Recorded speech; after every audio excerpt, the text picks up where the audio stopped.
Captain America Brave New World delivers the first cinematic entry of the MCU for 2025, serving as a sequel to the Captain America films, Sam Wilson's spin-off show, The Falcon and the Winter Soldier, and The Incredible Hulk. Surely this film will take the MCU into a brave new world, right? Hello and welcome to Studio Cinema Saturday, the show where we talk about films old and new, the ones you don't like, and the ones you do. I'm your host, Jackson Hamm, and today we're talking about Captain America Brave New World. And of course, we're going to start off with a spoiler-free section. As I was exiting the theater after staying for the post-credits scene, don't bother waiting for it, I overheard a person in front of me say the words, "It is a movie, in theory." Those words stuck with me a lot, and then I saw this nifty Letterboxd review by user Louis Patesman.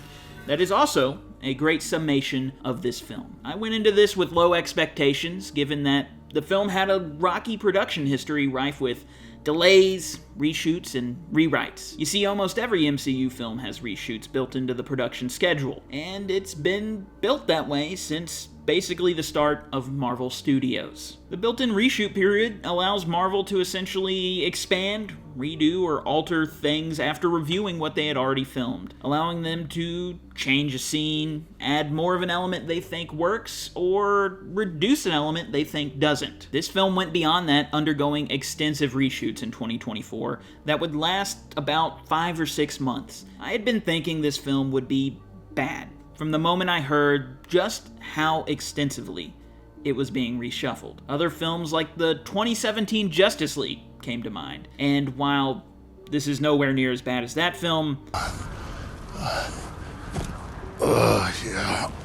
something is definitely bleeding. My already limited expectations were not met. This film tries to course-correct many broader issues fans of the MCU have been referencing for years in the stalest ways imaginable, while presenting a plot I find hard-pressed to truly engage any casual viewer, as it is mired in the years of lore the MCU has built. If you haven't recently watched The Incredible Hulk, you'll be confused. If you haven't watched The Falcon and the Winter Soldier, you'll be confused. This film epitomizes the years of struggle that has plagued Marvel Studios in the post-Endgame landscape, while simultaneously acting as a placebo pill claiming to cure these issues. Going forward, there will be spoilers ahead for the rest of this video, so Final warning. from the opening of this film, the audience is given a brave new world for the MCU with the election of former military general Thaddeus Thunderbolt Ross as president, promising a new way forward not only for the US,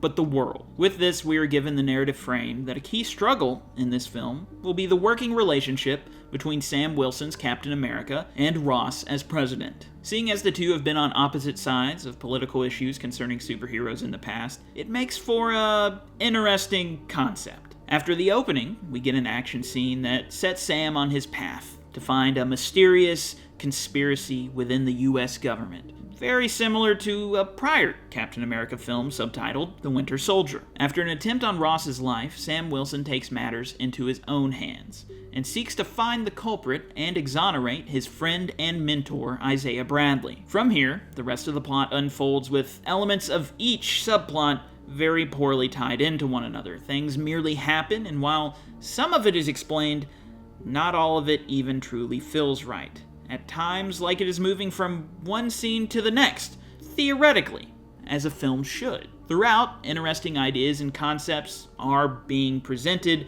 but nothing is committed to. It never felt like there was one vision when it came to the plot of this movie. It feels like they pulled everything from the development stage of this film and slapped it together as a buffet of ideas. Hey, you want some 2008 MCU throwbacks with the Incredible Hulk plotlines? Sure, we got it. Oh, and what if we explored the idea of a modern conflict breaking out over that giant celestial body left over from the Eternals? Brilliant! How would Sam Wilson handle working with the US government if General Ross was in charge of him? Yeah, that works. What if we had someone kind of reassembling the Avengers 11 films after Endgame? That's the sickest shit I've ever heard of. That's about everything this film consists of. It's a grab bag of half-assed plots, and that's not good enough for the MCU now. It's not good enough for a film following up a highly lauded superhero trilogy. It's not good enough for the star, Anthony Mackie, who has proven himself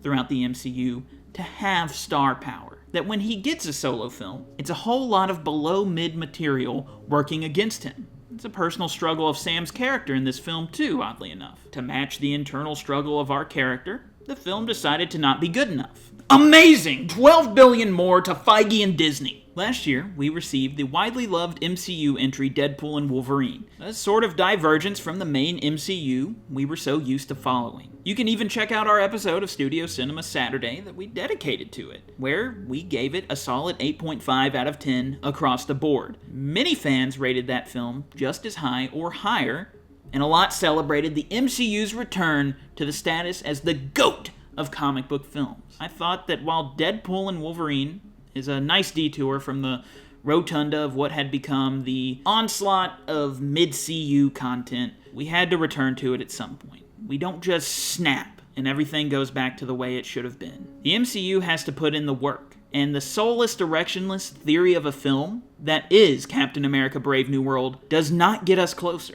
As the MCU shutters off its current multiverse saga, ditching the plethora of stories and plot lines set up post-Endgame for a semi-reboot duology starring their nostalgic ace in the hole, RDJ, this film serves as a meaningless step down for what came before, when it could have been a new turning point to help us rise and soar, like Sam Wilson, into the next brave new world that the MCU is on an inevitable path to create. While this film ditches the over-reliant humor for a more serious tone, it lacks a fundamental of filmmaking. When one steps in to tackle our modern-day legends and myths, plucked from the pages of old disposable children's magazines, it requires a vision and direction, two things that this film lacks. You start at one point and end at another. So yeah, it's a film, in theory. Captain America: Brave New World earns a 4 out of 10 on this episode of Studio Cinema Saturday. Tell me your thoughts about the latest theoretical entry into the MCU in the comments below. Also, be sure to drop a like on this video if you enjoyed it, and be sure to subscribe for more episodes of Studio Cinema Saturday. There's also our sister show, Television Tuesday, where you can hear about a TV show, in theory, like Dune Prophecy, or our upcoming episode about Cobra Kai. While we here like to talk about films, we like to make them too. So go ahead and check out some of our short films or skits as well. And lastly, thank you for watching.